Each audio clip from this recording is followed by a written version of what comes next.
път. Господин Тенев, първо вашия коментар след успеха на Марек, след което ще ни повръща въпрос.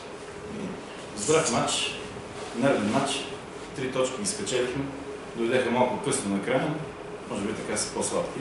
Важна победа, трябваше да го вземем този матч, взехме си го. Това е. Няма друго да коментирам.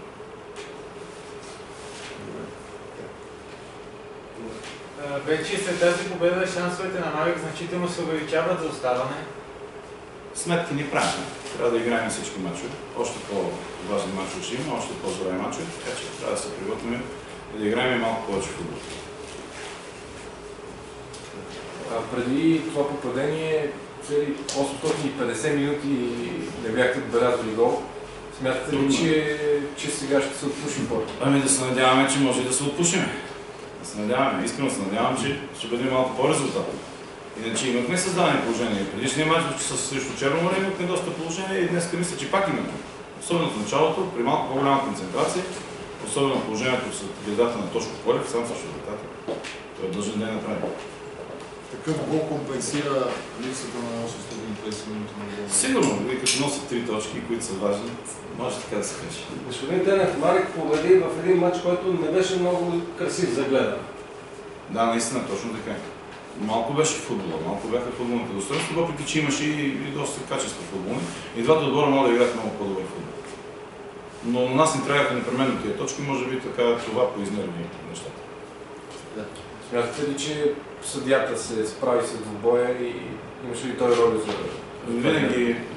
Винаги съм разговарял, има се съдийски наблюдатели, има си хора, които да го оценяват, младо момче. Щом матч е завършил, значи се е справил.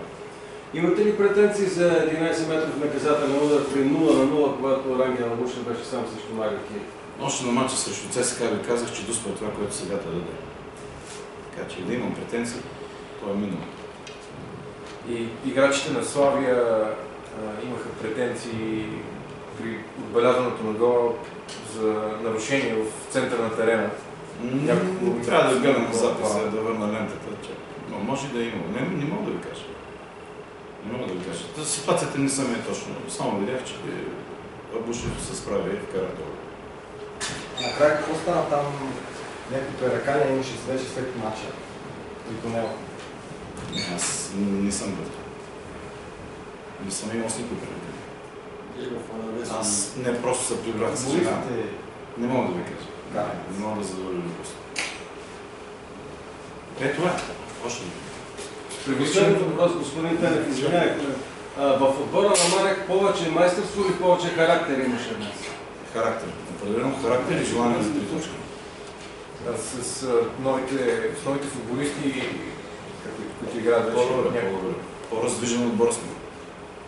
Имаме доста повече ситуации. Тичат повече тия момчета. Малко повече, отколкото преди тичат. И все пак, определено доста тичат. След пропуските в началото, до края почти нямаше създадено гол положение. Да, имаше такива неща, но напротив имаше добри отиграване. Завършика беше лош. И се концентрираме при ударите, при последния пас. Там имаше, там пъцахме доста. И сега оптимисти сте за спасението? Аз винаги съм бил оптимист, до края се играе. Няма как да не съм оптимист. Защото отбора на Марек се играе в футбол. Това, че не си вярвам, че можем да видим малко повече, отколкото до сега.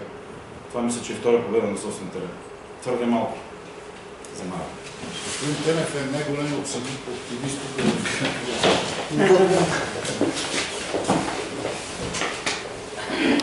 Винаги съм